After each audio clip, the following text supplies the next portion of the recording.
कैसी दशा येईल माझे अंगा चित्त पांडुरंगा झुरतसे नाठवून देह पायाचे चिंतन अवसान ते क्षण नाही मध्ये प्रस्तुत प्राप्त प्रसंगी मगमयी शिवसाने निवडलेला बघ देवचे सुप्रसिद्ध साधे वैरागाचे महामन बोलबा पुत्र कान्ह्या बंधू श्री संत जगद्गुरु तुकोबारे यांचा चार चरणाचा अभंग असून अभंगाच्या द्वारे श्री संत जगद्गुरु तुकोबारे भगवान परमात्म्याकडे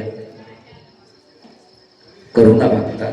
तुकोबारे जगाच्या मालकाकडे विनवणी करतात. तुकोबारे म्हणतात की सकल साधू संतांना जी दशा प्राप्त झालेली आहे, माऊली ज्ञानोबाराय असो नाथ बाबा असो सकल साधू संत असो, या संतांना जी दशा प्राप्त झालेली नाही देवा, ती दशा माझ्या अंगी प्राप्त व्हावी. कैसी दशा येईल माझे अंगा चित्त पांडुरंगा झुरतसे. जी दशा सकल संतांना प्राप्त झाली ती दशा मला सुद्धा प्राप्त व्हावी देवा. आणि तीच दशा प्राप्त होण्याकरता रात्रंदिवस माझं चित्त तुझ्या चिंतनामध्ये जुळत आहे. रात्रंदिवस तुझं मी चिंतन करतोय देवा, फक्त आणि फक्त ती दशा मला प्राप्त व्हावी. किती चिंतन करतोय देव माहिती तुला. नाठवून देह पायाचे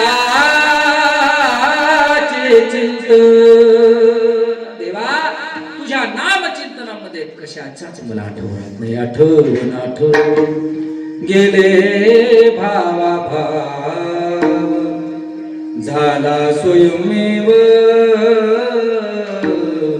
पांडुरंग. देवा तुझ्या नाम चिंतनामध्ये मला कशाचाच आठवत नाही, माझ्या शरीराचा सुद्धा मला आठवत नाही. एवढं तुझं नाम चिंतन करतोय. रात्र नकळे दिवस नकळे अंगी खेळे दैवत दिन रजनी हाची धंदा गोविंदाचे पोवाडे. एवढं नामचिंतन करतोय देवा फक्त याच्यासाठी की ती दशा मला प्राप्त झाली पाहिजे. पण अजून त्या तुकोबाराला कदाचित ती दशा ती अवस्था प्राप्त झालेली नसावी. तुकोबारा म्हणता देवा रात्रंदिवस मी तुझं नामचिंतन करतोय, रात्रंदिवस तुझ्या भक्तीमध्ये नाहून जातोय देवा, पण अजून मला ती अवस्था प्राप्त झालेली नाहीये. माझी ही जी काही मोडकी तोडकी सेवा आहे ना देवा, ही सेवा तुला आवडावी. बस माझं कीर्तन जगाला आवडून मला माहिती नाही, पण जगाच्या मालकाला माझं चिंतन आवडावं या हेतून माणसांना नामस्मरण असो, कीर्तन असो, सेवा भाव असो हा ठेवला पाहिजे. आज बघायला गेलं गावातून येत असताना साखरा गाव म्हणजे साधारण गाव नाही,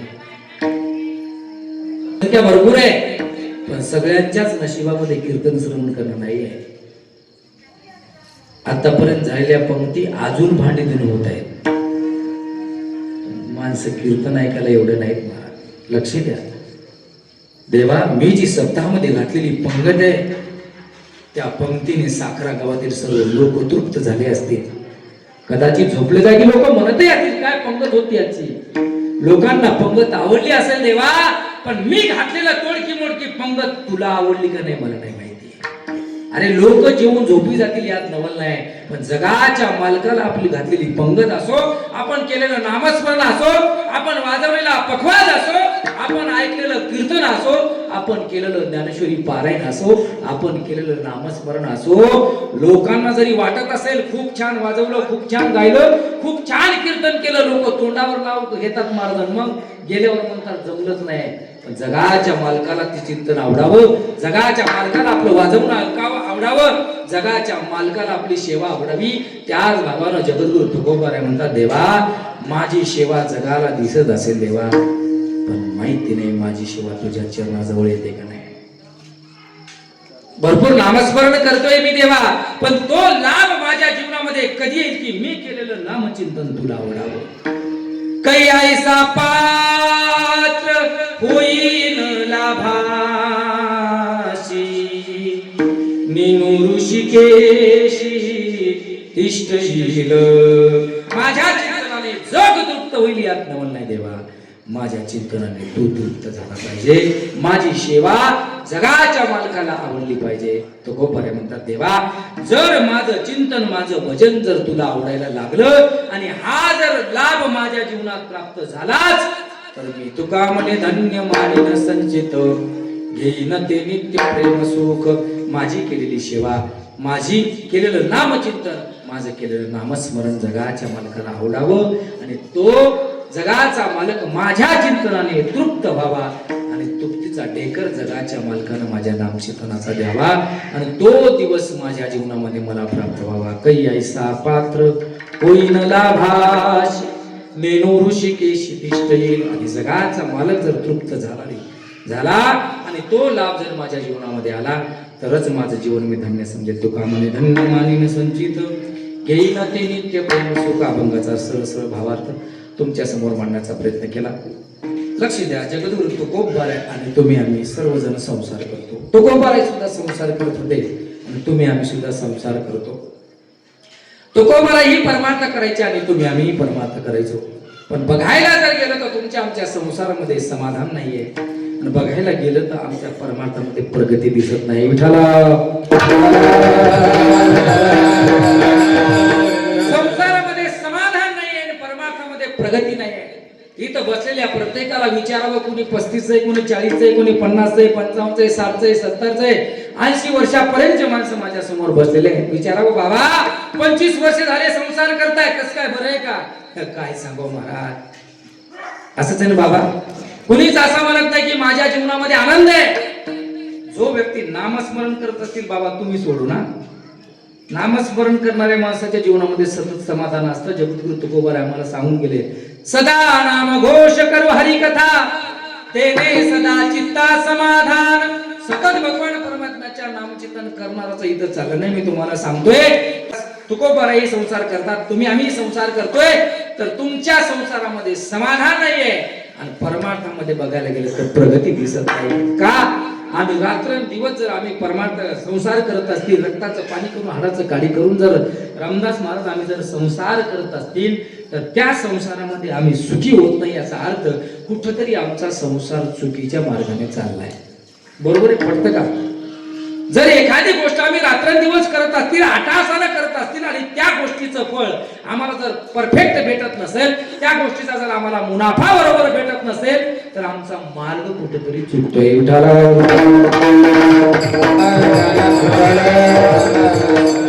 गेलं आमच्या संसारामध्ये समाधान नाहीये, मग बघायला गेलं तर आमचा परमार्थामध्ये बघायला गेलं तर आम्हाला बघायला गेलं तर आमच्या परमार्थाला सत्याला 10 वर्ष झाले. बरोबर आहे? 10 वर्ष आम्हाला झाले, पण अजून आमच्या परमार्थामध्ये सुद्धा प्रगती दिसत नाहीये. अजून आम्हाला कीर्तनामध्ये समोर येऊन बसा म्हणावं लागतं. बरोबर आहे? आपल्याला समोर येऊन बसा म्हणावं लागतं, गळ्यात माळा घाला म्हणावं लागतं. 10 वर्ष सप्ताहामध्ये कमीत कमी 10 तरी टाळकरी तयार व्हायला पाहिजे की नाही? बोला लवकर, गावकरी मंडळी म्हणा तरी आलो. बरोबर आहे बाबा? 10 तरी टाळकरी व्हायला पाहिजे. आम्ही परमार्थामध्ये लाखो रुपये पैसा खर्च करतो, एक टाळकरी तयार होत नाही. याचा अर्थ आमच्या परमार्थामध्ये सुद्धा प्रगती शून्य आहे. संसारही आमचा होत नाही. काय तुकोबाराचं प्रमाण आहे, तुका तुझीकडे चोर देवना संसार, देवना संसार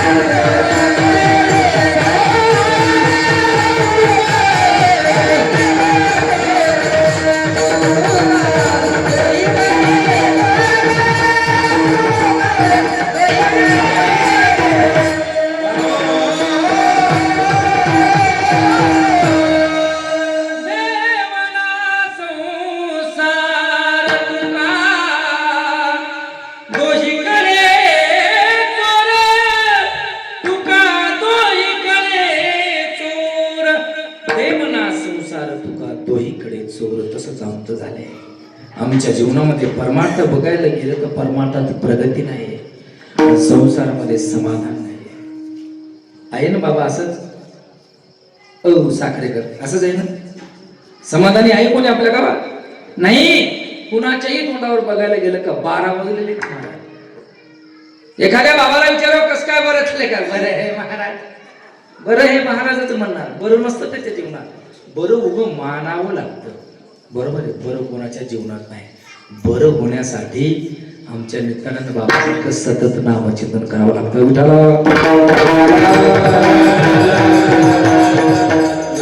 लक्ष द्या. आमच्या संसारामध्ये समाधान नाही याचं कारण आहे आणि परमार्थात प्रगती नाही याचं कारण आहे. लक्ष देऊन ऐका. कारण तुम्ही आम्ही सर्वजण परमार्थ करत असताना खाली बघून परमार्थ करतो आणि संसार करत असताना वर बघून संसार करतो. एखादं माणूस साखऱ्यातला उठावून म्हणावं, का गंगाधर महाराज आम्हाला 50 वर्ष झालं मयूर महाराज आम्ही संसार करतोय, आम्ही का तोंडवर करून करतो का संसार? तोंड वर करून नव्हे त्याचा अर्थ, वर बघून संसार करणे याचा अर्थ वेगळा, खाली बघून परमार्थ करणे याचा अर्थ वेगळा. जोपर्यंत वक्त्याला काय सांगायचंय नेमकं सांगितलेल्या शब्दाचा भावार्थ वाचार्थ लक्षात घ्यायचा का शब्दार्थ लक्षात घ्यायचा, जोपर्यंत श्रोत्यांना कळणार नाही तोपर्यंत महाराजांना नेमकं म्हणायचं काय ते कळणार नाही. लक्षार्थ आणि वाचार्थ करण्याकरता एक दृष्टांत तुमच्या समोर ठेवतो, लक्ष द्या. जुनी गाव होतं, जुनं गाव होतं, आपल्या गावासारखं गाव. पहिल्या काळामध्ये गावामध्ये मंदिरं, मोठमोठाली मंदिरं असायची, पण दगडी मंदिरं असायची. अशी गिलावा वगैरे केलेली मंदिरं नसायची आणि मोठी दगडी मंदिरं असायची. आणि गावात जे घरं होते ते मोठमोठाले वाडे नसायचे. तुमच्या काळामध्ये म्हातारपणी बाबा वाडे नसायचे आणि ते वाडे नसल्या कारणानं गावातील घरं मातीची असायची. मोठमोठाले भिंती वावा भिंती असायची त्याच्यात. बरोबर बाबा. आणि नेमकी एक ढाळच असायची, एक ओसरी असायची, एक स्वयंपाकाला केलेली पत्राची रूम असायची. अशा पद्धतीचं घर असायचं. पाटलाचा सुद्धा वाडा तसाच असायचा. अशी पहिली पद्धत होती. आणि पहिल्या काळामध्ये लाईट नव्हती. लहान लहान घरं असल्या कारणानं घरची काही म्हातारी कोठारी माणसं संध्याकाळी झोपायला कुठं जायची? बोला, कुठं जायची? बोलतात ना तुमच्याकडे? कुठं जायची बाबा? कुठं जायची? मंदिरात झोपा जात होते ना तुमच्या काळात. मंदिरामध्ये म्हातारी कोठारी माणसं झोपायला जायची. संध्याकाळी शेतून वगैरे आलं, जेवण वगैरे झालं का 7 वाजता आपली वळकटी घ्यावी, अंतरून घ्यावं, मंदिरामध्ये झोपायला जावं. तिथं मग ते मंदिराचा ठरलेला खांब शामराव पाटील, भीमराव पाटील, बाबूराव पाटील जसे काय म्हातारी असतील आपले बिड्या पक्के मंदिरावर झोपायला जायचे. गेल्याच्या नंतर तिथं काय लाईटची व्यवस्था नसायची, कारण पहिल्या काळामध्ये लाईट नव्हती. जोपर्यंत मारुतीच्या मंदिरामध्ये दिवा तेलाचा चालू आहे तोपर्यंत म्हातारी कोतारी माणसं गप्पा मारायची. मग तिथं गप्पा काय चालल्यात, काय बाबांना आज भागवत कथा सांगितली राव, आबा बाबा काय भगवान परमात्माचं लग्न लावलं जोरात, काय गोवर्धन पर्वत झाला, असे ह्या गप्पा का? नाही नाही महाराज, तिथं गप्पा कोणती असतात ते आता कीर्तनात सांगायला मला वेळ नाही. त्या गप्पा तुम्हाला माहिती आहे. तसे गप्पा मारायचे 12-2 वाजता ते दिवा विजायचा, तेलाचा दिवा विजला का मग झोपायचे म्हातारी कोतारी माणसं. मग ते या खांबापाशी येत्या खांबापाशी 12-1 वाजता सर्व दोन्ही तरी म्हातारे झोपले. झोपल्याच्या नंतर भीमराव म्हातार लग्नीला उठलं. इकडे लक्ष द्या, काही नाही चोपदार बाबा लेकराच्या मागे काटे घेऊन लागले. बघून का इकडे बघा. मग ते भीमराव पाटील उठले आणि उठल्याच्या नंतर भीमराव म्हाताऱ्यांना लाईट नाही महाराज, दिवा विजलाय मंदिरातला, काठी घेतली आणि पहिले जे मंदिर होते उंच उंच मंदिर होते, त्याला आता जशा पायऱ्या तशा पायऱ्या नव्हत्या. उंच मंदिर असायची, चारी बाजूनी ओटा असायचा आणि एकाच जागून निमुळत्या पायऱ्या असायच्या. नेमकं भीमराव पाटील लग्नीला उतरण्याच्या नादानं पायऱ्याहून मयूर महाराज उतरण्याऐवजी वट्याहून खाली पडलं. त्यानंतर मथार खाली पडलं आणि पडल्यानंतर भीमरावानं मधल्या झोपलेल्या शामरावला म्हणले, शामराव दादा मी पडलो रे पडलो. ते मला पड पड पड पडायचीच वेळ झाली. काय म्हणला? पड पड पड पडायचीच वेळ झाली. ते म्हणला, नाही रे दादा मी खरंच पडलो. ते म्हणला, तू बी पड मी बी पडलो, पडायचीच वेळ झाली. का? शामराव जो पडलाय तो आथरणावर झोपलाय आणि भीमराव जो पडलाय तो कुठं पडलाय? पूर्व मंदिरावरून खाली पडलाय आणि त्याला आज कुठं? नांदेडला येशूशाहीमध्ये ऍडमिट केले. बरोबर आहे. दोन्हीकडचा तरी शब्द जरी पडण्यासारखा असेल तर दोन्हीचा भाव मात्र वेगळा आहे. एक जण पडलाय तो मंदिरावरून खाली पडलाय कंबरड मोडलंय, एक जण पडलाय तो मंदिरामध्ये झोपलाय. हे जर दृष्टांत कळलं नसतं तर लग्न सराईचं सीझन चालू आहे. सीझन चालू आहे मग लग्न जमणार. गाव 5-5 टेम्पो भरायले. मच्छी नेतात का नाही बाजारला आपल्याकडे, बैल कशी नेतात तशी. मेळ नाही महाराज. पण लग्न सरायचा पिरियड इकून तिकून लग्न झालं का आपल्याकडे पद्धत आहे इवायला दाजी म्हणायची. आहे का तुमच्याकडे? दाजी म्हणण्याची पद्धत आमच्याकडे तरी आहे बघा. इवायला दाजी म्हणायची. मस्त संध्याकाळी गहू वगैरे कापून मुलीचा बाप आला, मुलाचा बाप शेतून दूध वगैरे काढून आल्याच्या नंतर संध्याकाळी जेवण वगैरे झालं आणि मुलीच्या बापाने आपल्या इवायला फोन लावला. राम राम दाजी, राम राम दाजी, काय चाललंय? काय नाही दाजी, नेमकं दूध वगैरे काढायचं, जेवण वगैरे झालं, लोळायला शब्द परिचयाचा आहे ना? नाही काय ना दाजी, लोळायलो शब्द आहे ना परिचयाचा. लोळायलो म्हटल्याच्या नंतर मला सांगा. बरं बरं बरं बरं ठीक आहे, झालाय का माझा दृष्टांत संपला. दाजी लोळायला आहेत, तेही लोळायला, गाढव लोळतं तेही. लोळणे शब्द जरी सांगा सारखा असेल तर गाढव लोळतं ते उकंड्यावर लोळतं, जिव्हाई लोळतोय ते पाठवर लोळतोय. विठाला म्हणजे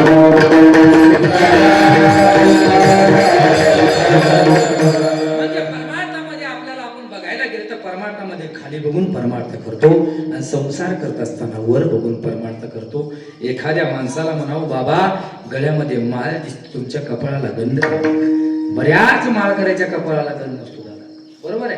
कपाळाला गंध नाही, तुमच्या कपाळाला गंध लावता. म्हणा महाराज माझ्या गळ्यात 2-2 माळ आहेत, लोकांच्या तर गळ्यात माळ आहे नाही.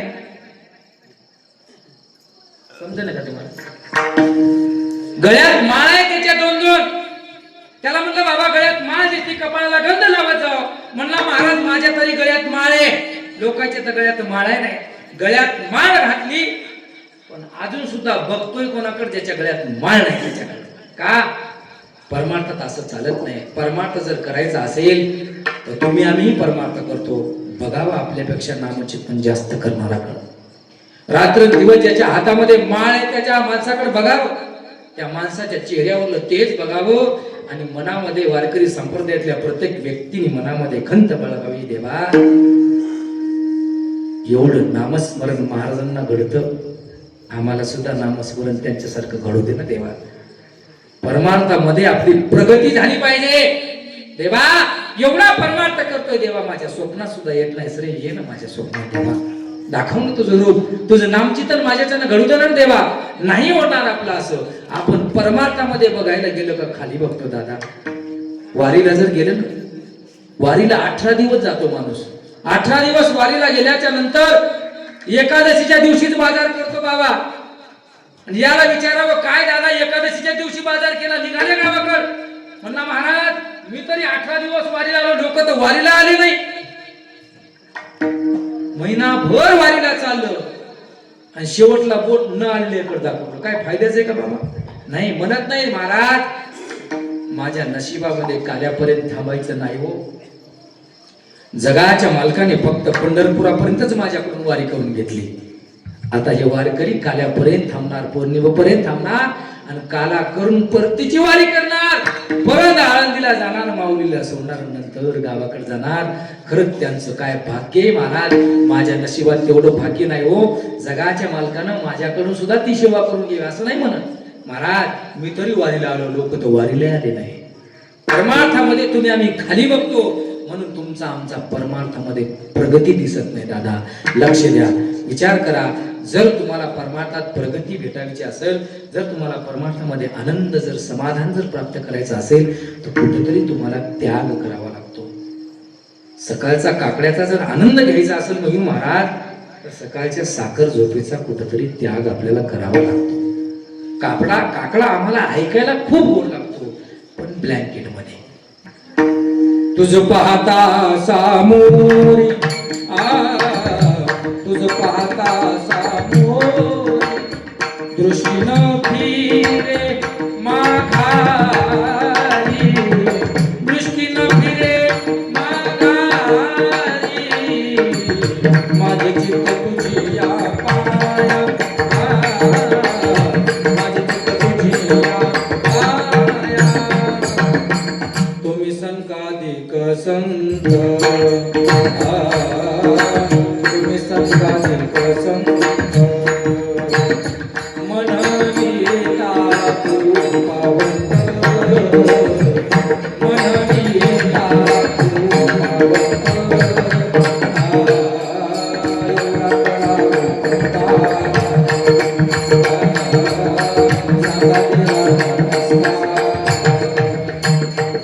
आता तुम्ही पावंत, साधू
झाला काका वाजवायची तर जरा मन मोकळेपणा वाजवा. ऐकायला लय गोड लागतं पण कुठं झोपीत. काकड्याचा आनंद घ्यायचा असेल तर 4 वाजता इथे यावं लागतं. आल्याच्या नंतर माता माऊलीने काकडा घेऊन यावा लागतो. काय तो काकड्याचा आनंद, जगाच्या मालकाला उठवण्याचा आनंद, काय त्या काकड्यातला आनंद आहे. पण ते आनंद घेण्याकरता आम्हाला कुठेतरी सकाळच्या झोपेचा त्याग करावा लागतो. परमार्थामध्ये आनंद घ्यायचा आहे.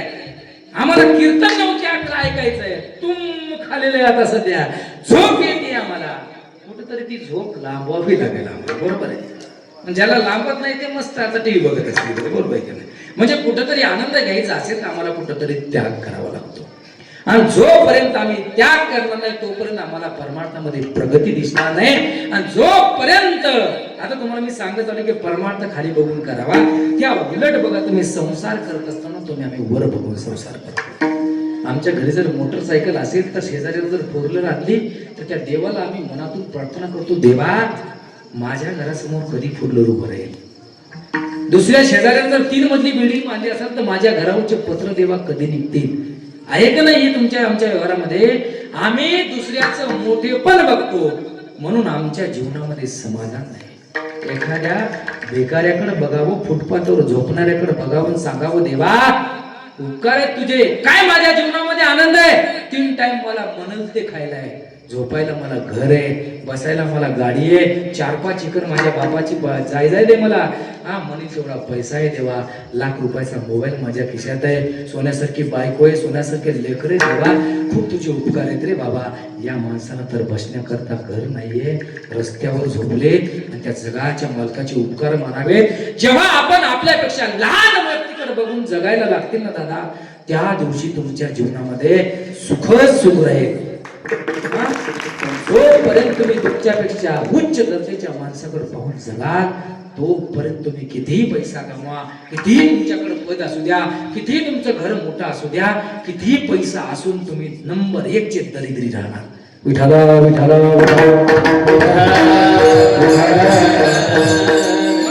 आपल्यापेक्षा मोठ्या माणसाकडे बघतो आणि आपल्या जीवनामध्ये आपण स्वतःला कमी लेखतो. देवा त्याला 50 क्विंटल हळद झाली, मला 10 क्विंटल का झाली सांगावं देवा. मला 10 क्विंटल झाली ना, हा तुझाच प्रसाद आहे म्हणावून त्या 10 क्विंटलवर समाधान मानावं. जेवढं आपल्या प्रारब्धात आहे तेवढं आपल्याला कधी भेटणार आहे. समाधान मानणं गरजेचं आहे गड्या. या जगाच्या पाठीवर किती पैसा कमवला, किती पैसा कमवला, किती सत्ता कमवली तरी शेवटला महाराज तुमच्या आमच्या सोबत काहीच येणार नाहीये. असून 100 एकर जमीन आहे का कोणाला साखऱ्यामध्ये, आहे का? तरी माझ्याकडून 100 एकर जमीन. शेनगावला एखादा फ्लॅट, 2-4 प्लॉट, गावामध्ये 3-4 मजली बिल्डिंग. एक बायको, लईच पैसा असेल, लईच पाटील अंगात असेल तर 2, तिचे 2 लेकर, हिचे 2 लेकर, 2-4 लेकर, काय आहे का आपल्याला? आहे का बाबा? नाही दादा, फक्त विचार करा.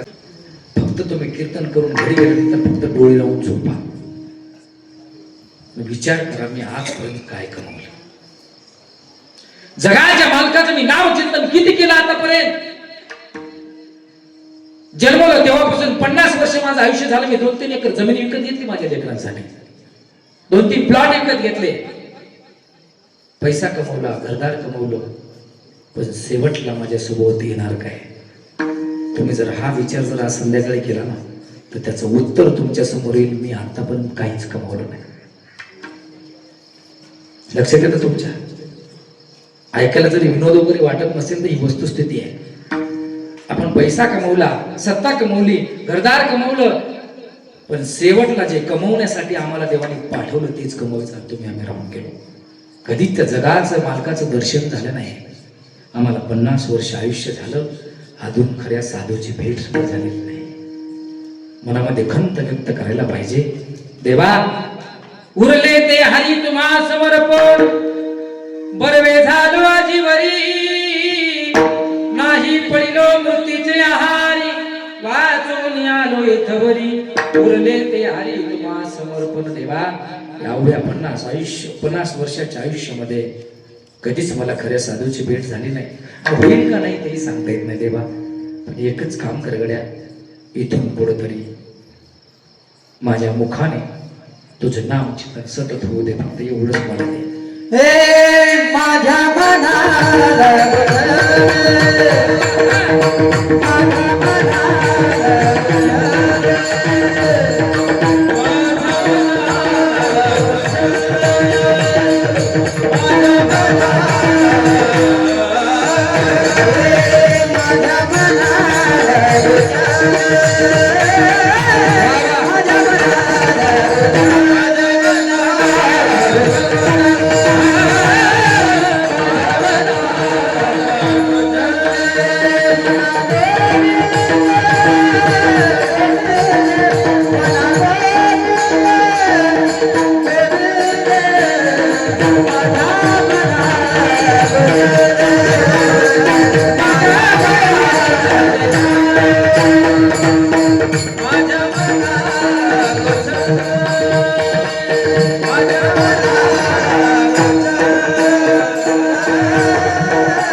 माझ्या मना लागो नाद नाही, नाद वेगळा छंद वेगळा. माझ्या मना लागो छंद, मना विठ्ठल गोविंद, मग गोविंद ते काया, भेद नाही देवालया. माझ्या मनाला जगाच्या मालकाचा छंद लागावा देवा. एकच काम कर, दुर्बुद्धी ते म्हणा कदा नुपजो नारायणा. माझ्या मनाला छंद लागू दे तुझ्या भक्तीचा, तुझ्या चिंतनाचा. हेच देवाकडे मागा घड्या. तुमच्या पुढे उत्तर शून्य आलं का तुमची वाचा फुटल्याशिवाय राहणार नाही. विचार करा सर्वजण. जगद्गुरु तुकोबर सुद्धा विचार करू लागले. देवा, रात्रंदिवस तुझं नामचिंतन करतोय, रात्रंदिवस तुझं भजन करतोय. मला माझ्या साधू संतांनी जो मार्ग दाखवून दिलाय त्याच मार्गाने मी चाललोय. मला माझ्या साधू संतांनी जी वाट दाखवून दिलेली ना परमार्थाची, त्याच वाटेने काटेकोर पद्धतीने, त्या काटेकोर पद्धतीने मी पालन करत मी त्या वाटेने चाललोय. परमार्थही मी तेवढ्याच ताकदीचा करतोय देवा, आणि संसारही मी तेवढ्याच ताकदीचा करतोय. पण सांगू का देवा, अजून माझ्या परमार्थात मला प्रगती नाही लावत. आणि संसाराची तर दशा तुम्हाला देवा माहितीच आहे. दुष्काळ याटीला द्रव्य नेला मान, श्री करिता मी. देवा, एवढा परमार्थ करतोय, माझ्या परमार्थात नाही रे मला प्रगती दिसत. कारण मला अजून खऱ्या साधूची भेट झालेली नाहीये. कदाचित जगद्गुरु तुकोबाराच्या ज्या 3 अवस्था, सिद्ध अवस्था, साधक अवस्था आणि संसारिक अवस्था, कदाचित जगद्गुरु तुकोबाराची साधक अवस्था असावी. तुकोबर अजून त्या अवस्थेपर्यंत पोहोचलेली नसावी तेव्हाचा अभंग असावा. देवा मला अजून पाहिजे तशी अवस्था प्राप्त झालेली नाही, याचं कारण माझा परमार्थ करण्यात कुठंतरी चुकतोय. संतांनी दाखवून दिलेल्या मार्गाने मी काटेकोर जाण्याचा प्रयत्न करतोय, पण माझा कुठंतरी पाऊल वाकडा पडतोय. देवा येण्याची पथे चालू जाता न पडे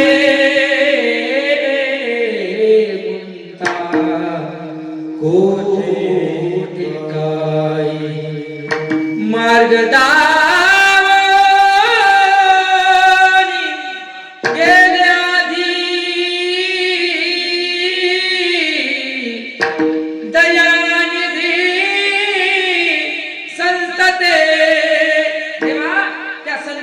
मार्ग दाखवून दिला, त्याच मार्गाने मी चाललोय, पण कुठेतरी माझा पाऊल वाकडा पडतोय. चुकलो वाटे पण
माझा मार्ग कुठेतरी चुकतोय. बाबा क्षमा मागून बोलतो, जर जगद्गुरु तुकोबारे जर मी चुकतोय असं म्हटले असतील तर महाराज आपला परमार्थ आणि परमार्थाच्या वाटेलाच आपण लागलो पण याच्यात काय. जे वारकरी संप्रदायाच्या कळसस्थानी शोधून दिसणारे म्हणजे तुकोबार आहे. पंचवेद निर्माते जगद्गुरु तुकोबार आहे. ते जर म्हणत असतील माझं चुकतंय, आपलं कधीच बरोबर येणार नाही. लक्षात द्या, परमार्थ म्हणजे नेमकं काय. सकाळी उठल्यापासून झोपेपर्यंत आपण केलेल्या चुकांची शोध घेणे म्हणजे परमार्थ. सकाळी उठल्यापासून झोपेपर्यंत मी किती जणांना बाळ बोललो, सकाळी उठल्यापासून झोपेपर्यंत मी कोणाकोणाचं वाईट केलं, किंवा माझ्या ज्यांनी आज काय चूक झाली, ही संध्याकाळी त्या चुकीचा शोध घेणे म्हणजे परमार्थ आहे. आणि ज्या माणसाला आपण केलेल्या चुका मान्य करता येतात त्याच माणसाला चूक सुधारता येते. ज्या माणसाला केलेली चूक मान्य करता येत नाही तो माणूस जगाच्या पाठीवर जीवनामध्ये कधीही चुका सुधारू शकत नाही. लक्ष द्या. म्हणून आपण जर जीवनामध्ये चूक केली असेल तर प्रामाणिकपणाने ती चूक मान्य करावी.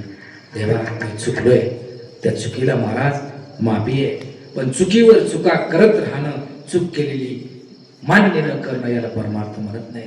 आपण केलेल्या चुकांचा शोध घ्यावा. नाथबाबांच्या जीवनातला प्रसंग आहे. नाथबाबा त्यांना एक सवय होती, काही जणांना आता सुद्धा व्यवहारामध्ये सवय असते. दिवसभर केलेला व्यवहार, दिवसभर केलेला धंदा असेल, जो काही पैसा खर्च केलेला असेल, संध्याकाळी घरी आल्याच्या नंतर जेवण वगैरे झालं का वही आणि पेन घेऊन बसायचं. आज मी शेणगावला गेलो, 100चं पेट्रोल टाकलं, रामदास महाराज भेटले, बेकाजी महाराज भेटले, त्यांना नाश्ता पाणी घातलं, त्याच्यात 200 रुपये खर्चले, याला चहा पाणी केलं, सत्याला पट्टी दिली. असं काही जे काही आपला व्यवहार दिवसभर झालाय तो संध्याकाळी मांडून ठेवायचा. बऱ्याच जणांना सवय असते. नाथबाबांना सुद्धा तशी सवय होती. नाथबाबा सायंकाळी हरिपाठ वगैरे झाला, संध्या वगैरे झाली, जेवण वगैरे झालं, रात्री 8 वाजता नाथबाबांनी आपली गाडी घेतली, पेन घेतली आणि लिहायला बसली. फक्त हरवली होती एक पै. एक पै म्हणजे या काळचा पैसा बाबा. पैसा, एक पैसा हरवलेला, एक पै हरवलेली आहे. नाथबाबा हिशोब लावतात. नाथबाबांना एका पैसा हिशोब लागत नाही. नाही लागला हिशोब, 9 वाजले, हिशोब लागत नाही. परत नाथबाबांनी बेरीज करावी, कुठं खर्चलं काय नाही. परत हिशोब लावावा, नाही हिशोब लागत. 10 वाजले, नाही हिशोब लागायला तयार. 11 वाजले, नाही हिशोब लागायला तयार. 12 वाजले, हिशोब लागत नाही. 1 वाजला, हिशोब लागायला तयार नाही. डोळे जळजळ करायला लागले, झोप यायला लागली. आता सकाळी लगेच काकड्याला उठायचंय, हिशोब अजून लागला नाही. 2 वाजले रात्रीचे, नाही हिशोब लागला. 2:30 वाजले, हिशोब लागायला तयार नाही. डुकल्या यायला लागल्या, उठायचे आता भजन करण्याकरता, काकड्या करण्याकरता, पण हिशोब लागला नाही. रात्री 2:30 वाजता नाथबाबांना एक पै खर्चल्याचा हिशोब लागला. नाथबाबांना जोरात टाळी वाजवली. टाळी वाजवल्याच्या नंतर गुरुने हाक मारली, जनार्दन स्वामी, नाथा झोपला नाही अजून? नाही बाबा, नाही झोपलो. का? नाही बाबा, एका पैचा हिशोब लागत नव्हता बाबा, म्हणून हिशोब करत बसलो. काय म्हणला नाथा? काही नाही बाबा, एका पैचा हिशोब लागत नव्हता म्हणून हिशोब करत बसलो. एका पैच्या हिशोबासाठी नाथा रात्रभर जागला? हो बाबा. वा, शाबास नाथा, शाबास. एका पैच्या हिशोबासाठी रात्रभर जागलास नाथा? हो बाबा, शाबास. एका खर्च झालेल्या पैसाठी जसा नाथा रात्रभर जागलास ना, तसं जीवनामध्ये तुझं कुठं काय चुकतंय हे शोध घेण्यासाठी एखादी रात्र जागून बघ, तुझ्या जीवनाचं कल्याण झाल्याशिवाय. लक्ष द्या, नाथबाबांनी जीवनामधल्या चुका सुधारल्या. जगद्गुरु तुकोबारे सुद्धा म्हणतात, माझ्या जीवनामध्ये चूक झालेली आहे, कुठंतरी माझा परमार्थही चुकतोय, कुठंतरी माझा संसारही चुकतोय. देवा, जी दशा त्या नाथबाबांना प्राप्त झाली, जी दशा माऊली ज्ञानोबांना प्राप्त झाली ना देवा, तीच दशा माझ्या सुद्धा अंगी मला प्राप्त व्हावी. आणि ती दशा प्राप्त होण्याकरता, त्या अवस्थेपर्यंत जाण्याकरता रात्र दिवस माझं चित्त झुरते. अभंगाचं पहिलं चरण.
टाळी उत्तरात टाळी वाजवली पाहिजे. पण नुसती वाजवा म्हणून नाही हो. विचार करा ना, तेवढं लांबून येऊन आमचे दोन्ही दादा एवढं बेबीच्या देठापासून गातात. आपले लेकर आहेत म्हणून तरी टाळी वाजवली पाहिजे. मयूर महाराज का वय आहे का? नाही महाराज. आज एवढाले पोरं कुठं गोवा खाऊन कुठं मावा खाऊन पडते नाही महाराज. पण ज्या वयामध्ये खेळण्याचं वय आहे त्या वयामध्ये एवढं ताकदीचा पकवाज वाजवतात. एवढं सुंदर गाणं आहे महाराज. ही भगवान परमात्म्याची देणगी आहे. लक्ष द्या. म्हणून आपल्या लेकरांना हा कसं तुम्ही टाळी वाजवली रे वाजली का आम्हाला असं वाटतं आमचं तुम्हाला पटायले. म्हणून आम्हाला अजून प्रमाण आठवतात, अजून चाली आठवतात. बरोबर आहे सांगतो तो तुकोबारे म्हणतात ती अवस्था मला प्राप्त व्हावी. काही जण म्हणले महाराज 1 तास झालं तुम्ही बोलताय अवस्था अवस्था दशा दशा दशा काय एक म्हणतो नंतर देशी तरी म्हणा की देशी म्हणल्यावर तुझे आम्हाला कळलं काय लावलंय दशा दशा दशा दशा. तुकोबारे म्हणतात नाही कोणती अवस्था सांगतोय काय. आपल्या गावातल्या 2 मुली झालं माझं कीर्तन 15-20 मिनिटाचं. आपल्या गावातल्या 2 मुली एका गावामध्ये दिल्या असाव्यात. एक मुलगी आहे गरीब घरची, एक मुलगी आहे श्रीमंत घरची. बाबा गरीब घरचा भाऊ गरीब घरचा बाप अगोदर आणायला जाईल आपल्या लेकीला दिवाळीला सणाला का श्रीमंत घरचा बाप भाऊ जाईल अगोदर. काय म्हणणं आहे यांचं म्हणणं गरीब तुमचं बरोबर काय बाबा तुमचं म्हणणं काय गरीब घरचं आहे. कारण माऊली ज्ञानोबारे सुद्धा सांगतात गरीब घरची माणसं गरीब असणारी व्यक्तीच धर्माच्या कार्याकरता कधी पुढे येते. अंग भोगाकडे पाहता कृपणवावणे परिधर्माला थोडे बहुन म्हणे. माऊली ज्ञानोबारे म्हणतात गरीब घरचा भाऊ अगोदर आणण्याकरता जाईल. आपल्या गावातल्या 2 मुली शेजारच्या गावामध्ये दिल्ल्या 5-25 किलोमीटरवर शेणगाव मध्ये दिल्ल्या असाव्यात. गरीब घरचा भाऊ अगोदर आणण्याकरता आपल्या बहिणीला जाईल सणाला. तसाच गरीब घरचा भाऊ आपल्या बहिणीला आणण्याकरता जावा त्या गावामध्ये. एकाच मंडपात लग्न झालेलं 2 मुलींचं श्रीमंत घरामध्ये एकीला दिले एकाला गरीब घरामध्ये दिलंय. गरीब घरचा भाऊ आपल्या मुलीला आणण्याकरता गेलाय. नेमकी वाट त्या श्रीमंत घरीच्या मुलीच्या दारातून जाणारी गरीब घरच्या घरी.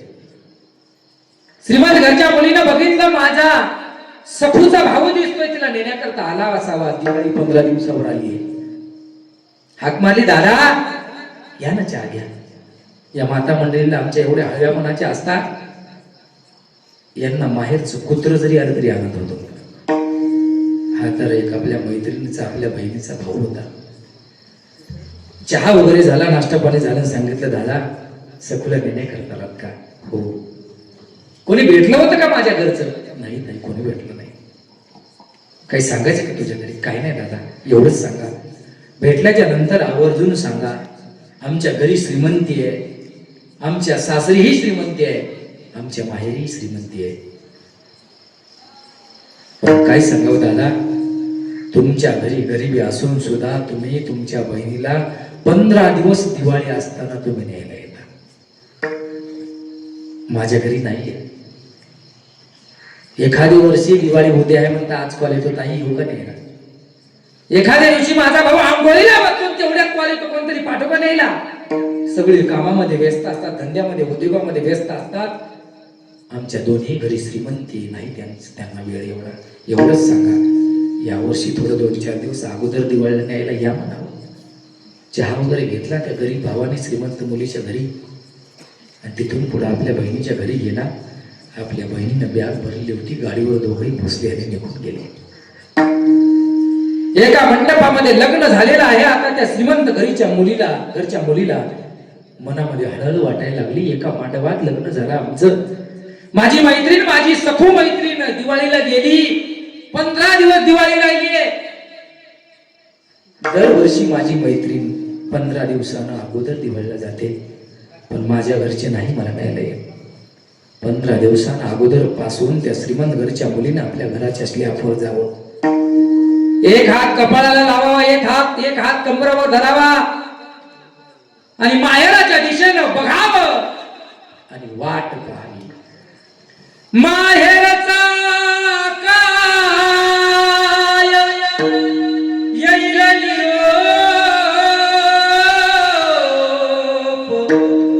मनवो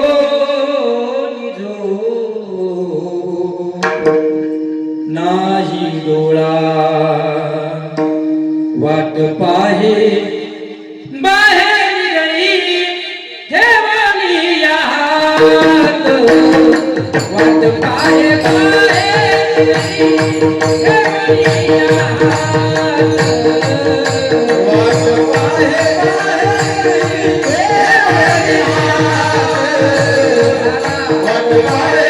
गई ठेवली या हात,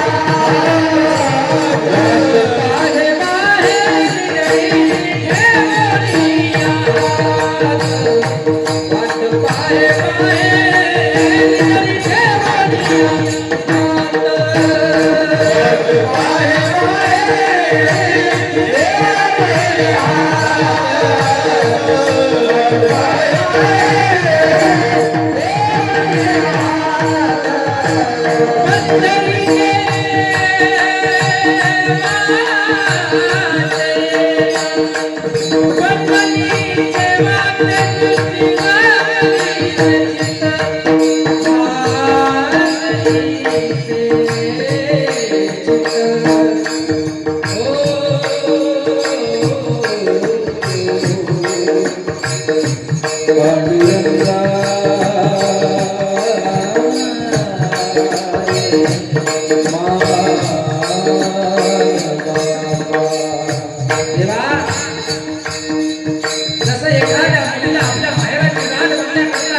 त्या मुलीला स्लॅपवर जावं, आपल्या माहेराच्या दिशेने तोंड करावं, एक हात कमरावर घ्यावा, एक हात कपाळाला आपल्या भावाच्या दिवाळीच्या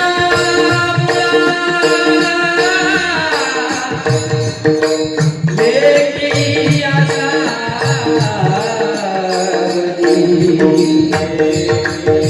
पाहतसे वाटुनी माऊलीचे पांडुरंगा,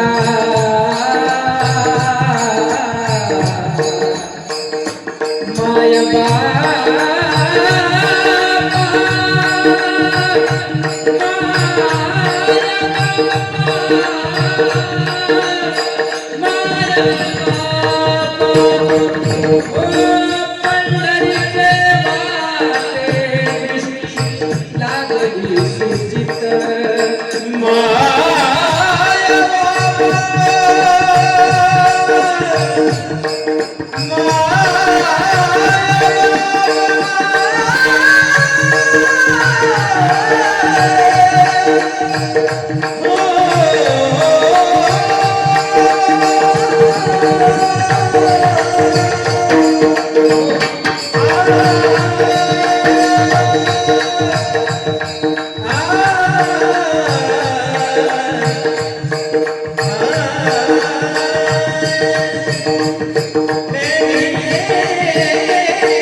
एखाद्या मुलीला आपल्या माहेराची एवढी आस लागत असते. माझी मैत्रीण एका मांडवात आम्ही लग्न झाला आमचं. माझी बहीण मैत्रीण 15 दिवसांना अगोदर गेली. काय असं माझा भाऊ या माझ्या माता मावलेला जोपर्यंत आपला बाप आणि माई जिवंत आहे माहेरात तोपर्यंतच आई तुम्हाला माहेर आहे. ज्या दिवशी तुमचा माय आणि बाप तुमच्या माहेरामध्ये निघून जाईल त्या दिवशी या सर्व माता भगिनींना माहेर पोरग झाल्याशिवाय राहणार. एखादी 50 वर्षाची लेख असू द्या 70 वर्षाची आई असू द्या त्या लेकीने जावं गड्या माहेरामध्ये 2-4 दिवस राहावं येण्याची वेळ त्या लेकीची निघावी. तिची आई 70 वर्षाची असताना मुठभर मुग दे तुरीची डाळ देईल भैमुगाच्या शेंगा देईल थोडंफार काही ना काहीतरी माझ्या लेकीच्या पिशवीमध्ये टाकून दिल्याशिवाय राहणार नाही तिला आई असं म्हणतात. बाप आहे ना दादा जोपर्यंत बाप जिवंत आहे तोपर्यंतच त्या घराला घर पण आहे. मग तो बाप बाजावर पडलेला का असा लक्ष द्या. म्हणून मायबाप आहे तोपर्यंत मायबापाची सेवा करणं गरजेचं आहे. बाबाच्या आशेनं भावाच्या आशेनं ती बहीण वाट बघते. देवा दिवाळीच्या मुळा लेकी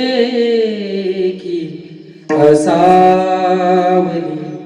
एखाद्या लेकीला आपल्या माहेराची जेवढी आस लागावी तेवढी आस तुम्हाला आम्हाला त्या जगाच्या मालकाची लागली.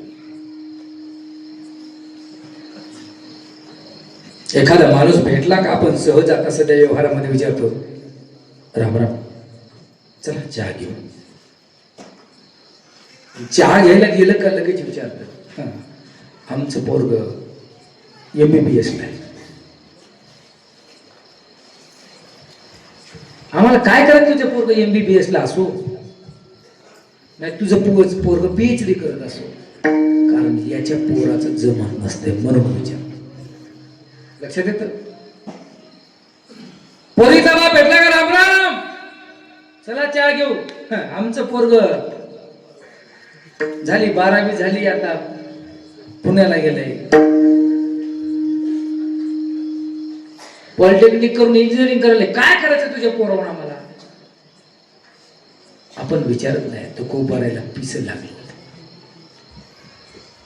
कोणे गावी आहे सांगा विठ्ठल. त्या व्यक्तीला जगद्गुरु तुकोबारा विचारायचे आहो देव कोण्या गावाला भेटेल. पुसावेसेची वाटे जे जे भेटे तयास देव कृपा करील मज काय लाज राखील. तुकोबारा हे विचारायचे लोकांना. थोडं विचार करा. तुकोबारा देवाचा पत्ता विचारायचे आणि तुम्ही आम्ही पोरीचा पत्ता विचारायलो. पटते का?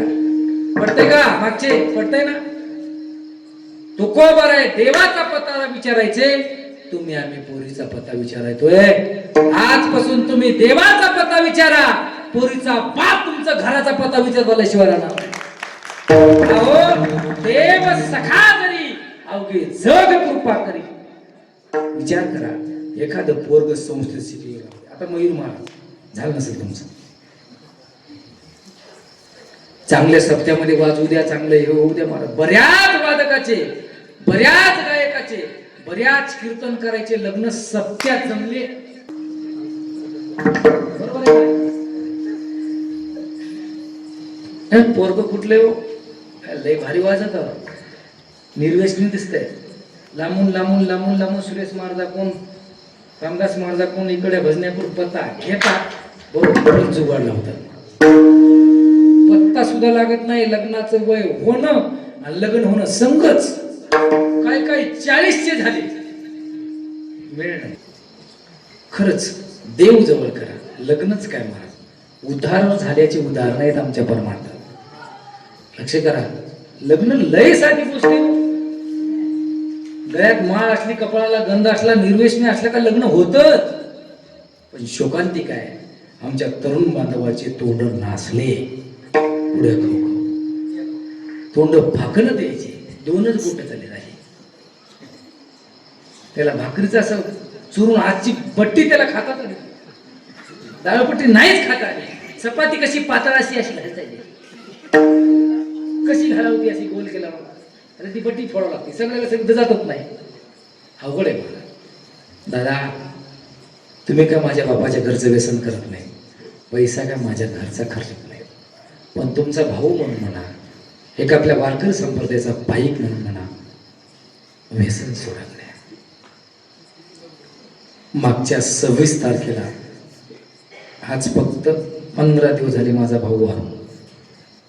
काहीच नाही, फक्त तंबाखाचं पुढेचं व्यसन. गळ्याचा कॅन्सर झाला, माहिती आहे यांना सगळ्यांना. करुणाई तो इलाज केला, नाही हाती लागला. म्हणून सर्वांनी विचार करा.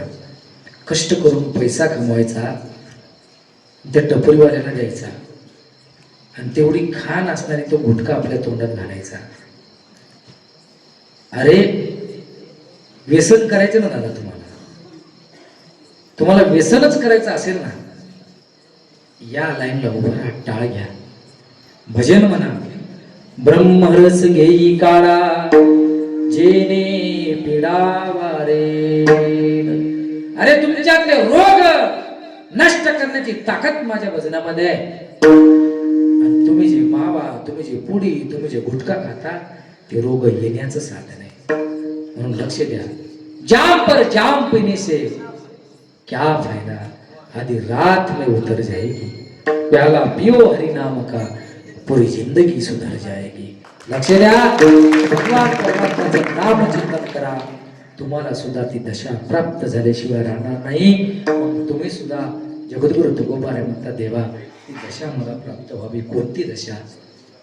देवाचं वेड लागावं. रात्र दिवस मी नामचिंतन कसं करेन? अरे देव आपला असा केला का प्रत्येक गोष्ट आपल्या हातामध्ये येते. हरी आला हाता, मग कैसी भय चिंता. अरे मुखानं नामचिंतन करावं, मग कशाचीच काळजी राहत नाही. तुका म्हणे भार घातली यावरी, होईल कैवारी नारायण. तुका म्हणे घालू तयावरी भार, वाहू हा संसार देवा पायी. अरे संसाराची चिंता करण्याची गरज नाही. जगाचा मालक तुमचा आमचा संसार केल्याशिवाय राहत नाही. ज्याने घ्यावे नाम त्याशी तिशी करणे काम. फक्त भगवान परमात्माचं नामचिंतन करणं गरजेचं आहे. विठोबा रखुमाई, विठोबा रखुमाई, विठोबा रखुमाई.